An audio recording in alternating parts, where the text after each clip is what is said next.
everybody. Welcome to a bit of a unexpected episode of the show. I hope that you are well and that you can hear me. I am just checking that you can, in fact, hear me because I know sometimes things break unintentionally, and that can sometimes cause some issues.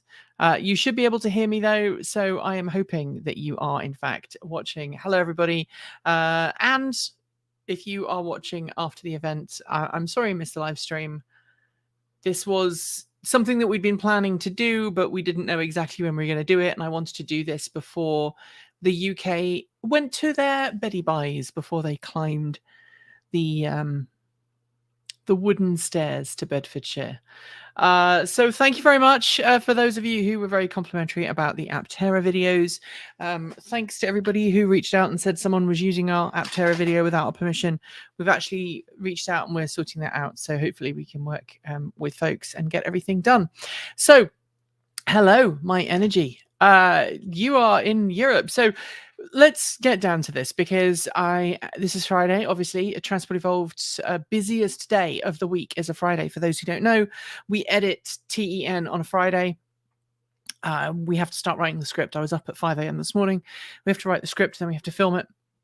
Today I had to film it earlier than normal because Michael, whose coat you can see behind me, wanted to go out and get some B-roll footage of the latest press car that we've got on loan, which I think I can let slip. It's a Kia EV6, and we've got on loan a Kia EV6 that we're going to be driving for the next week and giving you some of our thoughts on, and there'll be a review coming pretty soon on the channel. And so he's off this afternoon with Winter. They're going to go and do some filming. Winter's going to be driving and Michael will do the photography. But he needed to take, or wants to take, the Blackmagic 6K Pocket, the Blackmagic Pocket Cinema Camera 6K that I use in the studio. So I had to finish filming 10 before he could go out and film. We're going to be doing the Sunday musing in a bit, but we'll use these for the Sunday musing. Little GoPros with ND filters on, or possibly the old GoPro 8. We've had all of our cameras out this week. It's been a really busy week. Just to give you a rundown of the things we've just been doing in the last 2 weeks. We went to LA Monday and Tuesday last week. We were filming there. We filmed 3 videos there, plus did 2 live streams. Then on Wednesday, I think we were both back at the studio, Michael and I. Thursday, Winter was filming something. Kate was filming Monday, Tuesday while we were away. Thursday, I think I did something else and I can't remember what it was. Then Friday we had 10, obviously. And then this week we were filming, Monday we were filming something, Tuesday we were filming something, Wednesday we were out of the studio filming something. Yesterday we were filming an unboxing. So all stuff outside of the studio, which takes a lot of extra stuff. So we are currently in the process of trying to raise some pennies so we can buy some more equipment. We have some hard drives on order, more hard drives, because we're nearly out of hard drive space, as it is when you create lots of videos.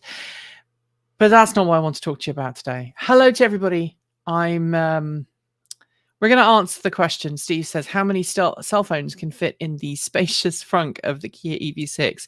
Probably 2. Probably 2. Maybe 3. Are we talking modern smartphones or early 1980s giant brick phones? If we're talking early 1980s car phones, it probably won't happen. All right. Have 1,000 pennies. Thank you very much, Anonymous Freak. We will put that towards our funds.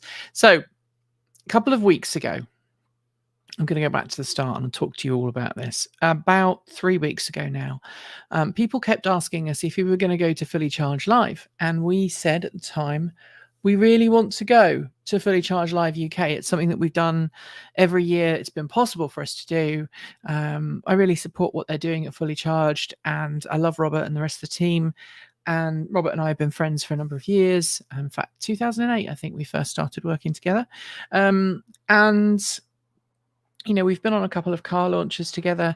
What you might not know is that when we were in the UK, we very often ended up sharing cars because we were both filming. So I'd drive and film, and then he'd drive and film. And if you watch the films independently, you might not know that the other person was sitting in the car, but that's how it was. So anyway, I always want to go to Fully Charged and always want to help out Robert and the rest of the team. The last Fully Charged we did in the UK was Fully Charged Live 2019. And of course, in 2020, we did Fully Charged Live in Austin, Texas. However, and that year, Robert was unfortunately quite ill, and we were able to help him by helping present some of the panels there that year. I was really looking forward to going, but we have had a tough year financially, partly because we've employed extra people and we're suffering growing pains, as is often the case. And like most YouTubers, January, February are terrible times for income, because all the ad rates drop off a cliff and you don't get any money from advertising really in January and February. I apologize, Brian, that the connection is a bit rough. We are streaming this over a 10 megabit per second connection, so I do apologize. Anyway, as I was saying, what we were going to do is we weren't going to go. And then we mentioned that publicly, and a wonderful supporter of the channel, a friend of the channel, reached out and said, I want you guys to be able to go. I'll help you. And so they helped sponsor us for plane tickets, and they helped sponsor us for accommodation. And we had our plane tickets, and we were all ready to go.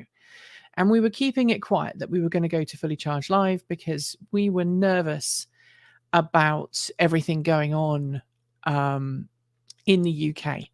And we're, of course, talking about COVID-19. Boris Johnson, the UK Prime Minister, and the UK government have removed all restrictions for COVID-19, have removed all of the previous things that was helping keep the British public safe from COVID, and removed everything and went to a policy of just making sure that there were no restrictions at all. And the result has been that in the last couple of months, COVID cases have started to rise.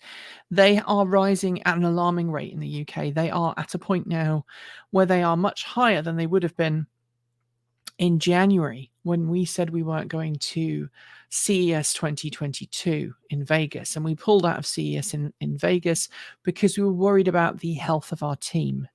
We were worried about the health of our team. And specifically, I was worried about two people on team who are at risk, and what the implications of contracting COVID would do to them and their families. So we made the tough decision in January not to go to CES. And unfortunately, we've had to make the same decision for Fully Charged Live, and it guts me. It really, really guts me. But just to give you an idea, the county I live in Oregon, is currently, I think, about 3.7 cases per 100,000 people of COVID. Now, in the areas we were going in the UK, we would have been looking at case counts in the hundreds per 100,000. And I think one person told me it was close to 1,000. BBC News earlier on has said, UK COVID infections climbed by 1 million in just 1 week. And the London Evening Standard in the UK said the UK recorded 77,509 COVID cases and 172 deaths on Friday. Now, I had wanted, I'd wanted to go. And it looks as if in some parts of the UK, COVID cases are starting to plateau. I know here in the United States, we're starting to see COVID cases coming back up again, because again, mask restrictions have been lifted. I continue to mask, other people continue to mask. According to What the Hell, What the Hill, I'm purposely saying that differently. Some areas are at 2,500 per 100,000 in Germany. That is crazy. Matt says, "I'm in Cambridgeshire. It's really not that bad." Well, here's the thing. When we are making a trip, we are making a logistical plan, okay, to attend an event. And if I was going about my day, my normal work day, or anybody else on the team was going about a normal work day, we would be getting up in the morning, having our breakfast, leaving our house, going to where we were going to do the thing, film, getting back home, and being good. And while we were filming, traveling, if we weren't traveling in a group with people whose viral load we knew, like if we are filming as a team, people who work together regularly. So Michael does not mask around me, and I do not mask around Michael because he only interacts with his partner at home. He doesn't. He masks everywhere else, as do I, as does my spouse. So we're not taking our masks off in public. So we know that we are all regular. We all know that we are regularly checked for the virus. We are regularly making sure that we are not infected, and we're following precautions. But when you are at an event,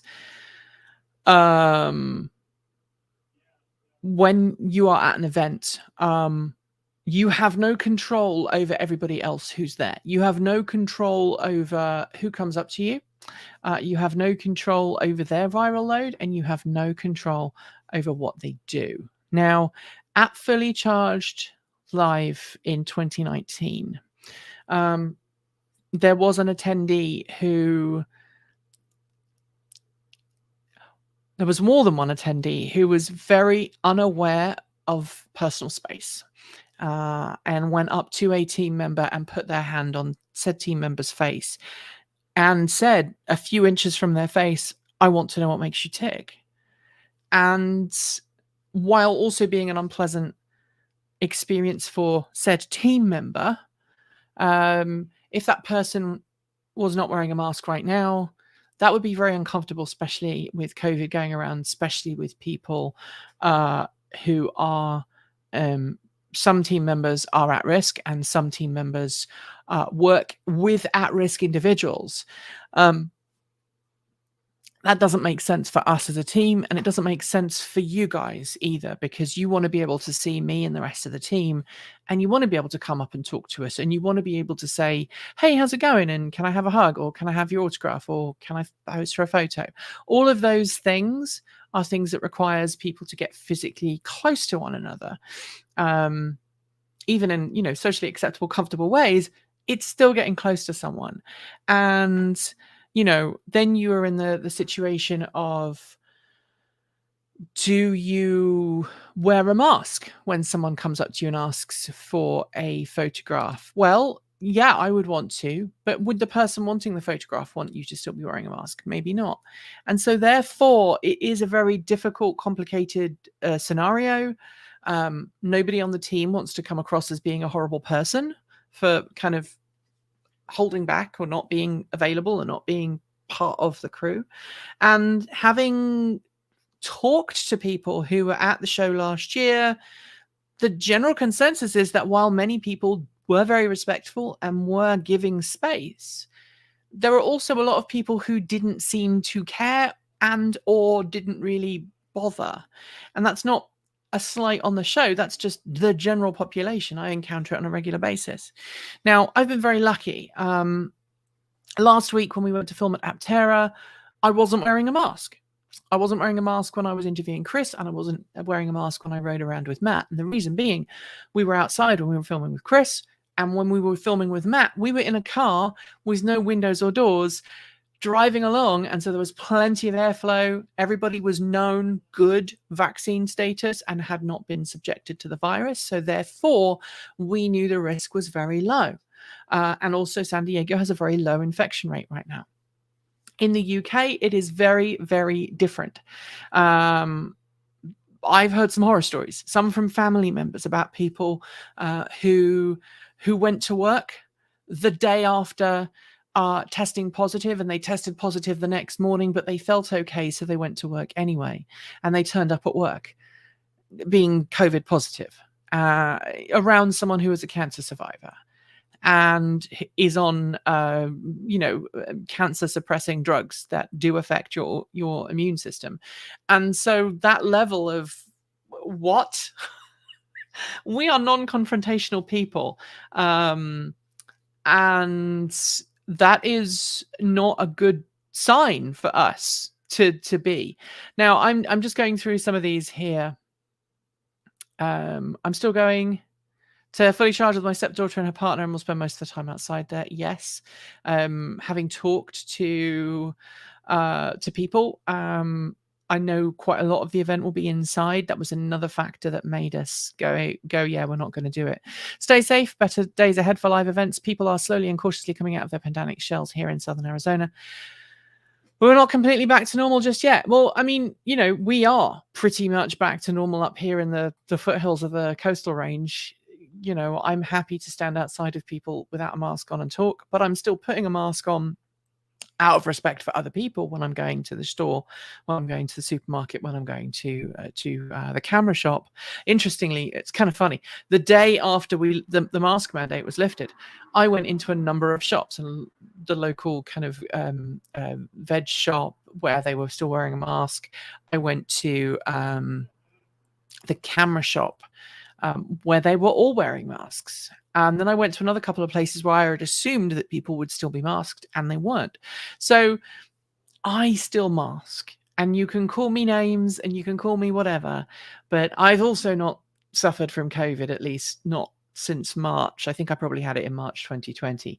And if it was COVID that I had in March 2020, I was very, very sick for about 3 weeks. I can tell you it's something I don't want to have again.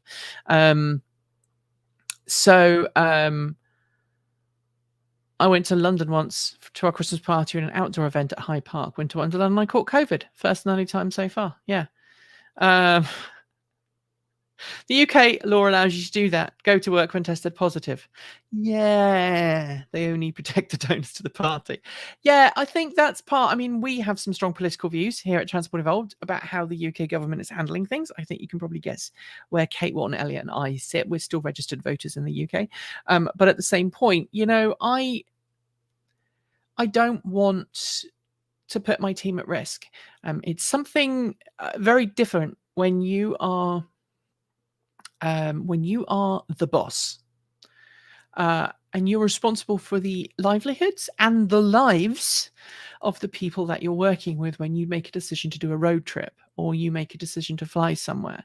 I would be asking every single member of my team to take risks that they normally would not want to take outside of a normal environment. Now, it's one thing for us to get on a plane and fly somewhere in the US or maybe even to Europe, get off the plane, go to a hotel, stay overnight at the hotel, wake up the next morning, get all of our gear, go and film something with maybe one or two people or maybe half a dozen people outside very often, or in a very, big enclosed space with lots of ventilation, and then to jump back on the plane and come back to the studio, than it would be for us to fly to another country, spend time in the general population at an Airbnb, which would be, safe. We could control COVID infections in that way.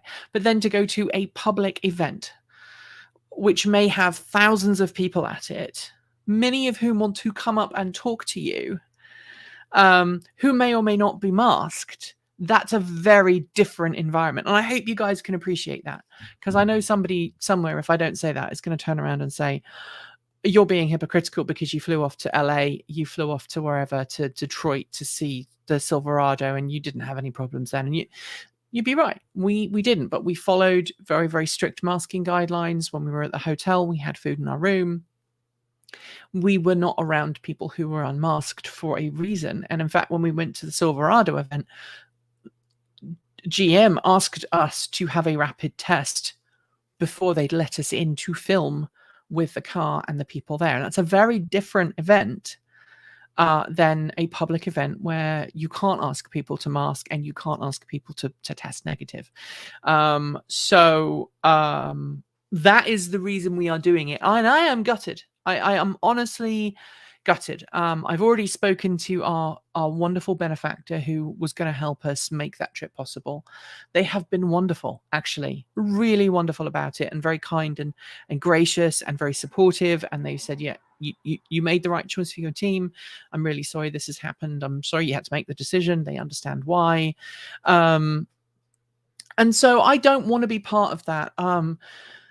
The other thing that kind of influenced my decision, Kate Walton-Elliott was very concerned. She's a medical professional. For those who do not know, she spends half her time working for us and half of her time working as a medical professional. She works in the medical industry. She knows what is considered risky and what is not risky. She has access to medical journals. She's done a lot of research on the topic. And so any advice she gives is taken very seriously by the rest of the team, and that's the way it will be. She is officially our health advisor. She helped write the COVID policy with other team members, and so the senior team at Transport Evolved, we've agonized over this for over a week to try and figure out what to do. And yes, decision not to do it. We spoke to our supporter who was going to make it possible. We spoke to the airline. We cancelled our flights. We made the right choice. We actually made a booking for refundable tickets, so we're going to get all the money back from the tickets and everything else. So no money, no loss. It's not like CES where we lost like $5,000. But you know, we Stephen says there's many reasons for Transport Evolved to not come to Fully Charged UK, not just health but also green and transport. Can't really include planes. We do have to fly for our work. You know, very often companies say to us, can we fly you in? And we have to say yes, because we can't always afford to take a week off. So if we drove to Detroit, for example, it would probably be a week, because we'd be driving out there, we'd be filming, we'd be driving back. That would probably be like a full week of travel just to get an hour or two of filming. And yes, once we have the F-150 Lightning, the reason we're buying the F-150 Lightning is to make that kind of trip more easy. We also want to make sure that we do the best by our team and by our audience. And so that's the reason. We are going to be doing some more awesome content. Don't worry. As I say, Michael's out filming with the EV6 right now, which I don't mind admitting we've got that. We have another car on a review just before we were due to fly out to the UK. So the knock-on effect of that is that we're going to be able to get that review out sooner. It'll just be at the end of April, beginning of May. So that's cool. But we're also going to be doing some other cool stuff this year. So don't feel that, you know, we are going to be kind of going back to making loads of studio videos. Just say if you want any video from Fully Charged Netherlands. We might even come to that. If things are better by that point, maybe we will go to Fully Charged Netherlands. We're definitely going to San Diego unless COVID really ramps back up. And like I say, it is a challenge for us because we want to be accessible and we want to be personable to the audience and to the fans. But at the same point, we want to protect the health of people. And I am an introvert, right? So when I meet someone, I go into an extroverted mode, and I've learned to be extroverted and I've learned to be very polite. But I'm less likely to say to someone, can you step back because you're in my personal space. I'm not that kind of person. So it would just have left me feeling really uncomfortable. I know that other team members would have felt the same. So how are your bolts? I hope one of them fixed and working. Yeah, both bolts are fixed and working. We had some issues on the we had some issues with mine, with the ABS light coming on. They had a look at it, and apparently there was nothing wrong with it. They cleaned the air, the sensors. They kind of blasted it with some air, I assume. The car came back yesterday. I've literally drove it back from the dealership, so I don't really know what we're doing. And so we are excited. But take a month off and ship yourselves. What was that? Take a month off and ship yourselves over an electric powered cargo ship when they come to market. Maybe. The challenge is making content on a channel like this is a 24-hour job. You know, I don't do anything else other than I'm not kind of kicking back. I'm working 15-hour days most days. And some of the team are working, 8-10 hour days. So that is why we made the decision. I cannot wait to see the City L at Fully Charged Netherlands. Please make sure you send a picture. I really miss my City L. I really wish I had one. But c'est la vie. We have some big projects coming this year. We're going to have to put air conditioning in our server room, which feels like the stupidest thing ever. But our server room now has enough hard drives in it that it sits at 32 degrees Celsius all year round. And so we need to put air conditioning in that one room with basically a single unit mini split, so that we can keep that room cool, so that our computers don't boil, because we've had some issues lately with hard drives getting very upset. So we need to make that happen this year. So we'll be raising a bit of money for that. We're going to be we need to upgrade some of the computer gear, especially poor Michael. He's using a 6-year-old computer to edit those videos, and sometimes he just can't work because his computer's just taking way too long to edit. So we are working towards making more awesome content. And like I say, we did a bike review, a bike unboxing that we've got, which we filmed yesterday. So keep your eyes peeled for that next week. We filmed an awesome special video with a really amazing guy and his really amazing car that I'm not going to tell you any more about, because we're going to do that on next week.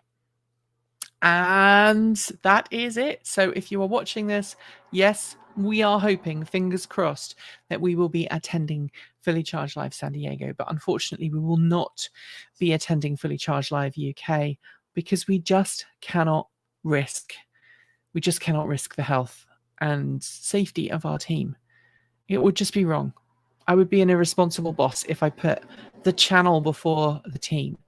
When COVID first happened, back in March 2020. See, I can't even remember when it was.